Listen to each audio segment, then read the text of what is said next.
یہ بتائیں کہ یہ گھر کس کا ہے؟ حضرت عبد المطلب نے کہا بیٹی یہ گھر تو میرا ہے۔ حضرت آمنہ نے اس گھر سے مٹی کا ایک ٹھیلا اٹھایا ہے، اٹھا کر عبد المطلب کو دیا ہے۔ عبد المطلب سے حضرت آمنہ نے کہا ابا اس مٹی کو سونگھے۔ جب مٹی حضرت عبد المطلب نے سونگھی ہے تو مٹی سے بھینی بھینی خوشبو آ رہی ہے۔ حضرت آمنہ نے کہا ابا یہ بتائیے کہ گھر آپ کا، مٹی آپ کی، خوشبو کیسی، آپ نے اس میں کون سی خوشبو ملائی ہے؟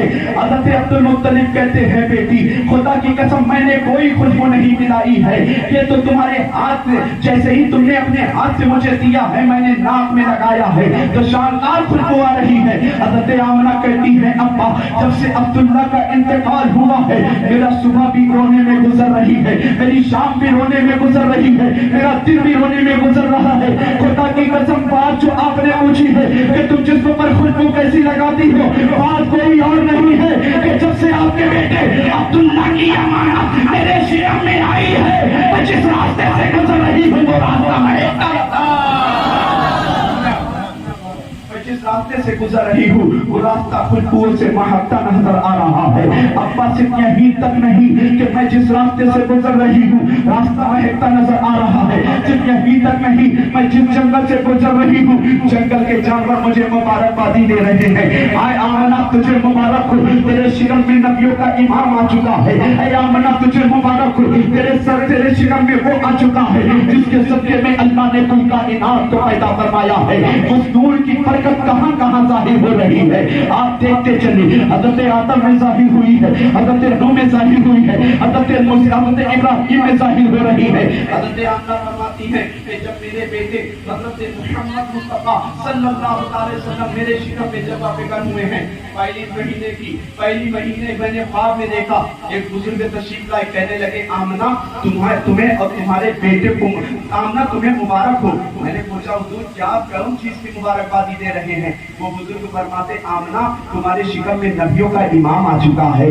تو آمنہ تمہارے صدقے میں وہ آ چکا ہے جس کے لیے کائنات کو بنایا گیا ہے، جس کے صدقے میں کائنات کو سنوارا گیا ہے۔ حضرت آمنہ فرماتی ہے میں نے پوچھا آپ کون ہیں؟ تو بزرگ نے مجھے جواب دیا کہ کیا تجھے پہچانتی نہیں، میں ابو البشر حضرت آدم ہوں۔ دوسرا مہینہ، تیسرا مہینہ، چوتھا مہینہ، 9 مہینے تک آپ مبارکبادیاں نبیوں سے قبول کرتی رہی۔ 9واں مہینہ آیا، پہلی تاریخ آئی ہے۔ حضرت آمنہ فرماتی ہے کہ پہلی تاریخ ربیع الاول شریف کی تھی، میں نے آسمان میں فرشتوں کو چلتے دیکھا اور آپس میں باتیں کرتے دیکھا کہ تیاری پوری کر لو نبیوں کا امام دنیا میں آیا۔ حضرت آمنہ فرماتی ہے کہ ولادت کی رات میں نے مکہ کی عورتوں کو اپنے پاس دائیوں کو بلایا، دائیوں نے انکار کر دیا۔ اللہ نے جبریل کو بلایا، جبریل کیا تمہیں معلوم نہیں کہ میرے محبوب کی آمد ہونے والی ہے؟ اے جبریل ان دائیوں نے اپنے سے منع نہیں کیا ہے، میری مشیت ہی یہ تھی کہ یہ عورتیں، دنیا کی ناپاک عورتیں میرے محبوب کی، دنیا کی یہ مکہ کی یہ عورتیں، مکہ کی یہ عورتیں دائی نہ بنے، میں نے مصطفیٰ کی دائی بننے کے لیے حضرت حلیمہ کا انتخاب کرا، حلیمہ ہی مصطفیٰ کو پالے۔ حضرت جبریل کہتے ہیں کہ اللہ حکم کیا ہے؟ اللہ نے ارشاد فرمایا حوا، ہاجرہ، آسیہ، مریم کو تیار کرو اور کہہ دو کہ میرے محبوب کی والدہ کی بارگاہ میں چلی جائیں۔ خبردار آمنہ انجان عورتیں دیکھ کر پوچھے کہ تم لوگ کون ہو؟ یہ نہ کہیں کہ میں آدم کی بیوی حوا ہوں، میں عیسیٰ کی ماں مریم ہوں، میں ابراہیم کی بیوی ہاجرہ ہوں، بلکہ یہ نہ کہیں کہ میں آسیہ ہوں۔ اگر حضرت آمنہ پوچھے تو کہہ دینا اللہ تبارک و تعالیٰ نے اپنے محبوب کی دائی بنا کر مجھے دنیا میں بھیجا۔ اللہ کے مقدس نبی صلی اللہ علیہ وسلم کی پیاری والدہ حضرت آمنہ فرماتی ہر طرف فرشتوں کو آتے جاتے دیکھا، نور کی بارات، نور کی برسات ہوتے دیکھا، اپنے گھر میں رہ کر ملک شام کے جنگلوں میں جو اونٹ چل رہے تھے میں نے اپنے گھر سے ساری چیزوں کو ملاحظہ ہے۔ نور کی برکت کہاں کہا؟ حضرت آمنہ فرماتی ہے